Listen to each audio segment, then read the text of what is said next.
Samantala, nanawagan si Pangulo Aquino sa mga lider ng bansang kasapi ng ASEAN na makiisa at bumuo ng Code of Conduct para sa pinag-aagawang teritoryo sa West Philippine Sea.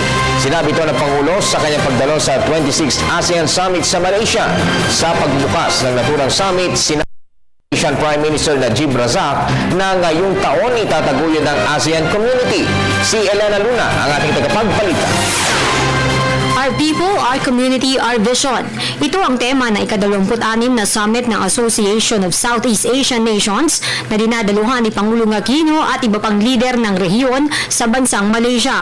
Ang Pangulo ay sinalubong ni Malaysian Prime Minister Najib Razak at First Lady Rosmah Mansor sa kanyang pagdating sa Kuala Lumpur Convention Center kung saan ang unang bahagi ng summit.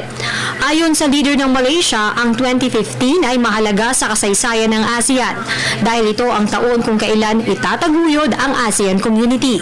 Obligasyon ng mga nagtitipong leader ngayong taon ang bumuo ng ASEAN Community Roadmap na ipapatupad sa loob ng 10 taon.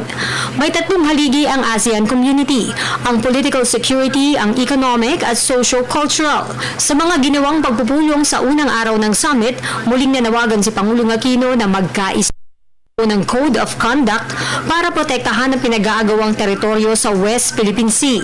Inulit ng Pangulo na paglabag ang ginagawang reclamation ng China sa lugar sa Declaration of Conduct of Parties in the South China Sea at sa United Nations Convention on the Law of the Sea.